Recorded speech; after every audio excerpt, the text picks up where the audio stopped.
ശ്ലോകം 4. തദനുജ ഭഗവൻ നിരീക്ഷ്യ ഗോപാൻ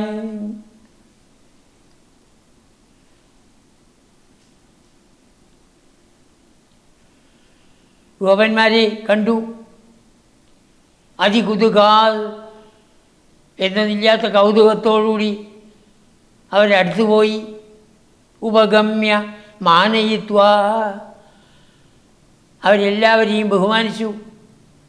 സീതാമാവെ ഓർമ്മയുണ്ടോ നമ്മൾ ഒന്നിച്ച് കളിച്ച് നടന്നത്?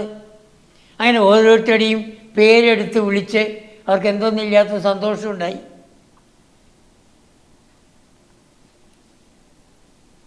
ഗോപിമാരെ വിട്ടുപോകണു. ഭഗവാന്റെ മുഖത്തേക്ക് നോക്കുന്നേ ഇല്ല. ഭഗവാൻ പിന്നാലെ പോയി. ഞാൻ വരാത്തതുകൊണ്ടാണ് നിങ്ങൾക്ക് ദേഷ്യമല്ലേ? ഞാൻ വരാതിരിക്കാൻ കാരണം ഇവിടെ ശത്രുക്കൾ, അത്രത്തോളം ശത്രുക്കൾ വന്നിട്ടാണ്. നിങ്ങളാണ് എനിക്ക് ഏറ്റവും പ്രിയപ്പെട്ടവർ. ഞാൻ പറയാണ്ട് നിങ്ങൾക്കറിയാമല്ലോ എന്ന് ചിരതര വിരഹാതുരംഗരേഖ. ഭഗവാൻ അവരിൽ നിന്ന് പിരിഞ്ഞപ്പോൾ ആ ഭഗവാനെക്കുറിച്ച് ചിന്തിച്ച് അവരൊക്കെ വളരെ മെലിഞ്ഞിരിക്കുന്നു. വളരെ കാലമായി ചിരതര വിരഹം, വളരെ കാലമായി ഭഗവാനിൽ നിന്ന് വേർപെട്ടതുകൊണ്ട് ആതുരകളായി, ദുഃഖിതകളായി, അംഗരേഖാഹ ഒരു രേഖ പോലെ അവർ ക്ഷീണിച്ച് വശായിരിക്കുന്നു. ആരെ? പശുഭവതൂ ആ ഗോപികളെല്ലാവരും. എപ്പോഴാണോ ഭഗവാൻ അവർ സ്നേഹിക്കുന്നുണ്ട് എന്നറിയിച്ചത്, മുമ്പ് ഉദ്ധവരെ അയച്ച് പറഞ്ഞിട്ടുണ്ട്, എന്നാൽ ഇപ്പോൾ നേരിട്ട് തന്നെ ഭഗവാൻ പറഞ്ഞപ്പോൾ അവർക്കെല്ലാവർക്കും സന്തോഷമായി. പശുഭവതൂഹു സരസം ത്വമന്വയാസി. ഭഗവാൻ അവരുടെ കൂടെ പോയി, അവരെ പിന്തുടർന്നു. ശ്ലോകം 5. സപതിജ ഭവതീക്ഷണോത്സവേന. ഗോപിമാർ ഭഗവാനെ ഈ വിധത്തിൽ അടുത്ത് കിട്ടുമെന്ന് വിചാരിച്ചിട്ടേ ഇല്ല. ഭഗവാനുമായി സംസാരിക്കാൻ സാധിക്കുമെന്ന് വിചാരിച്ചിട്ടില്ല. ആ ഗോപിമാരുടെ അടുത്ത് ഭഗവാൻ എത്തി. ഓരോ ഗോപിയുടെ അടുത്തും പണ്ടത്തെ പോലെ വേഷം മാറി, ഓരോ കൃഷ്ണനായിപ്പോയി. ഭവതീക്ഷണോത്സവേന പ്രമുഷിതമാനഹൃതാം നിതംബിനീനാം. അവരെല്ലാവരുടെയും ഹൃദയത്തിൽ ഒരു ദുരഭിമാനമുണ്ടായിരുന്നു. ഈ കൃഷ്ണൻ പോയതിന് ശേഷം ഞങ്ങളടുത്ത് വന്നതേയില്ല. അങ്ങനെ ആ ദുരഭിമാനം അവരുടെ ഹൃദയത്തിൽ എന്തെന്നില്ലാത്തൊരു സങ്കടമുണ്ടാക്കിയിരുന്നു. അതിനെ ഭഗവാൻ പ്രമുഷിതം, മോഷ്ടിച്ചു, അപഹരിച്ചു. അങ്ങനെ എന്തൊരു വിരോധമാണ് അവരുടെ മനസ്സിലുണ്ടായിരുന്നത്. അങ്ങനെ അതിനെല്ലാം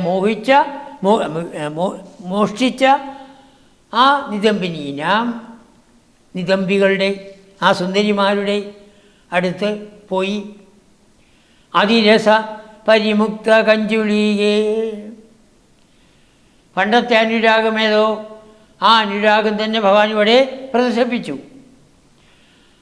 ആ അനുരാഗം കൊണ്ട് അവരറിയാതെ തന്നെ സ്തനാഭരണം മാറിയെന്നാണ് പറയണേ. ഭഗവാൻ ഓരോരുത്തർക്കും വള്ളിക്കുടിലുകൾ ഉണ്ടാക്കിയിട്ടുണ്ടാവാം ആകാശത്തിൽ, പറഞ്ഞിട്ടില്ല, പക്ഷെ മനസ്സിലാക്കണം. അതിരസ പരിമുക്ത കഞ്ചുളീകേ. അവരുടെ സ്തനാഭരണം തന്നെത്താനെ അഴിഞ്ഞു.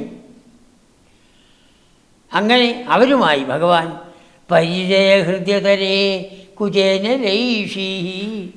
വളരെ കാലം പരിചയിച്ചിട്ടുള്ളതായ, അനുഭവിച്ചിട്ടുള്ളതായ അവരുടെ ആ സ്ഥലങ്ങളിൽ ഭഗവാൻ ലയിച്ചു. ലൈഷീഹി, ഗാഠമായി അവരെ ആശ്ലേഷം ചെയ്ത് അവർക്ക് പരമാനന്ദത്തെ നൽകി.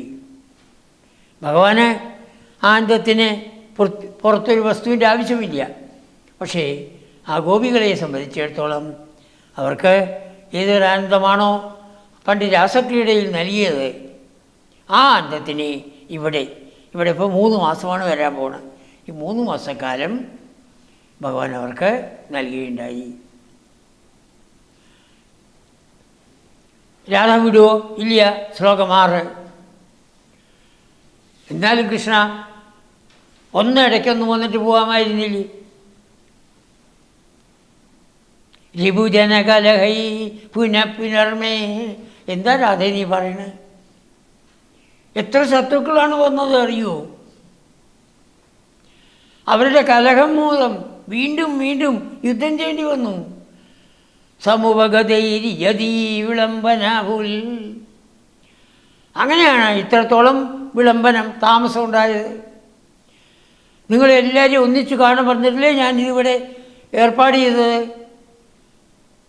ഈ സൂര്യഗ്രഹണ സമയത്ത് നിങ്ങളെല്ലാവരെയും വിളിച്ചത് അതിനല്ലേ, എല്ലാവരെയും കാണാൻ വേണ്ടി എന്ന് പറഞ്ഞപ്പോൾ രാധയ്ക്കും സമാധാനമായി. ഇതി കൃതപരിരംഭണേ. ഹേ ഭഗവൻ, അങ്ങനെ അങ്ങ് രാധയെ ആലിംഗനം ചെയ്തപ്പോൾ അതിവിവശ ഖലു രാധിക നിലില്ലേ. ആ രാധ അത്യന്തം വിവശയായി. അങ്ങയുടെ സ്നേഹത്തെക്കുറിച്ച് മനസ്സിലാക്കി അങ്ങയുമായി ലയിച്ചു ചേർന്നു. നിലില്ലേ, ലയിച്ചു ചേർന്നു. ഭഗവാൻ ഗോപികൾക്ക് പരമമായ തത്വത്തെ പ്രദാനം ചെയ്യണം.